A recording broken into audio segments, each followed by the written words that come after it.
वर्दी दो या वर्दी दो, वर्दी दो। और दूसरी बात, हमारी अगर नहीं बात माने, हम यहाँ से रोड से उठाएंगे नहीं, चाहे आज उठाओ चाहे कल, हम जाएंगे। हम मरे हुए समान हैं, हमारी सांसें छीन ली गई हैं, छीन लो सांसें हमारी, फिर भी जिंदा है। भारत सरकार के इस फैसले पर हम शर्मिंदा हैं।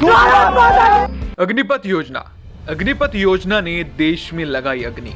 हम इसलिए कह रहे हैं क्योंकि अग्निपथ योजना का जब से केंद्र सरकार ने ऐलान किया तब से कई सवाल खड़े हो रहे थे, विपक्ष हमलावर हो रहा था। तो वहीं अब इसको लेकर देश के कई राज्यों में विरोध प्रदर्शन तेज हो गया है। सेना भर्ती को लेकर केंद्र सरकार द्वारा लाई गई इस योजना का विरोध सबसे ज्यादा बिहार में देखा जा रहा है। तो वहीं युवाओं ने हरियाणा में भी गुरुग्राम जयपुर हाईवे को जाम कर दिया है। इसके साथ ही कई जगह युवा रेलवे ट्रैक पर भी पहुंच गए हैं और ट्रेनों की आवाजाही को रोक दिया है। बिहार में तो कई स्टेशनों पर ट्रेन और पथराव और आगजनी की भी खबर सामने आ रही है। तो बता दें, जो प्रदर्शनकारी युवा है उनका कहना है कि भर्ती पहले की तरह की जाए, टूर ऑफ ड्यूटी TOD को वापस लिया जाए और परीक्षा पहले की तरह ही हो।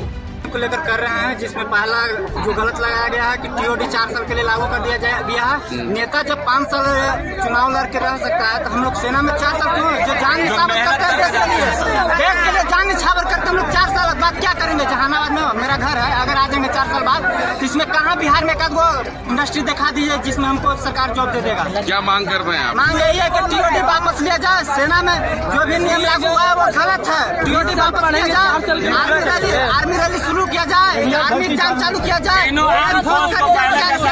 युवाओं का कहना है कि कोई भी सेना में सिर्फ 4 साल के लिए नहीं जाएगा और उनका सवाल है कि हम 4 साल काम करने के बाद कहां जाएंगे। सवाल तो बिल्कुल जायज है। तो वहीं आपको बता दें कि 4 साल की सेवा के बाद उनका कहना है कि हम तो बेघर हो जाएंगे, इसलिए हमने सड़कों को जाम कर दिया है। देश के नेताओं को अब पता चल जाएगा कि लोग जागरूक हो रहे हैं।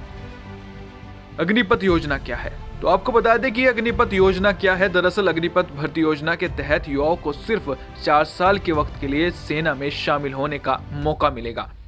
17.5 साल से 21 साल के युवा लड़के और लड़कियां इसके लिए पात्र होंगे यानी योग्य होंगे। साथ ही इसके लिए 10वीं से लेकर 12वीं तक के छात्र आवेदन कर सकेंगे।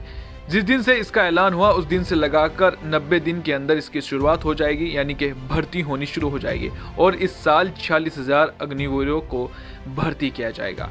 सबसे अहम बात यह है कि पहली भर्ती प्रक्रिया में युवाओं को 6 महीने की ट्रेनिंग दी जाएगी और ट्रेनिंग का जो वक्त होगा वो भी 4 साल में शामिल है। हर अग्निवीर को भर्ती के साल 30,000 महीने तनख्वाह मिलेगी। इसमें से सिर्फ 70% यानी 30 में से 21,000 रुपये उसे दिए जाएंगे। बाकी 30% यानी जो बचे 9,000 रुपये अग्निवीर कॉर्प्स फंड में जमा होंगे। साथ ही इस फंड में इतनी ही राशि 9,000 सरकार भी डालेगी। हर साल आय बढ़ेगी तो दूसरे साल अग्निवीर की तनख्वाह बढ़कर 33,000, तीसरे साल तनख्वाह बढ़कर 36,500, तो चौथे साल 40,000 रुपये हो जाएगी। लेकिन उसमें से मिलेंगे वही 70%, बाकी के फंड में जमा होंगे जो 4 साल के बाद मिलेंगे, जिसके बाद 4 साल में ये हो जाएंगे करीब लगभग 5 लाख के आसपास। इसी के साथ सरकार की तरफ से भी इतनी ही रकम दी जाएगी, यानी कि जमा की जाएगी। नौकरी पूरी होने के बाद उसे ये रकम ब्याज के साथ मिलेगी जो करीब 11.71 लाख रुपये हो जाएगी और ये रकम टैक्स फ्री भी होगी।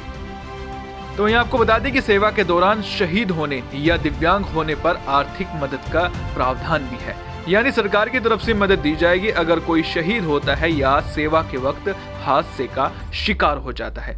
अगर कोई अग्निवीर देश सेवा के वक्त शहीद हो जाता है तो उसे सेवा निधि समेत 1 करोड़ से ज्यादा की राशि ब्याज के साथ दी जाएगी और जो बची हुई नौकरी का वेतन है वो भी दिया जाएगा। अगर कोई जवान ड्यूटी के दौरान डिसेबल हो जाता है तो उसे 44 लाख रुपए तक की राशि दी जाएगी और बची हुई नौकरी का वेतन भी दिया जाएगा। बाकी 4 साल की नौकरी के बाद युवाओं को सेवा निधि पैकेज दिया जाएगा जो लगभग 11.71 लाख रुपए होगा। तो वहीं आपको बता दें इसी को लेकर जो युवा हैं वो प्रदर्शन कर रहे हैं। आपकी क्या राय है इसको लेकर, हमें कमेंट करके जरूर बताइएगा।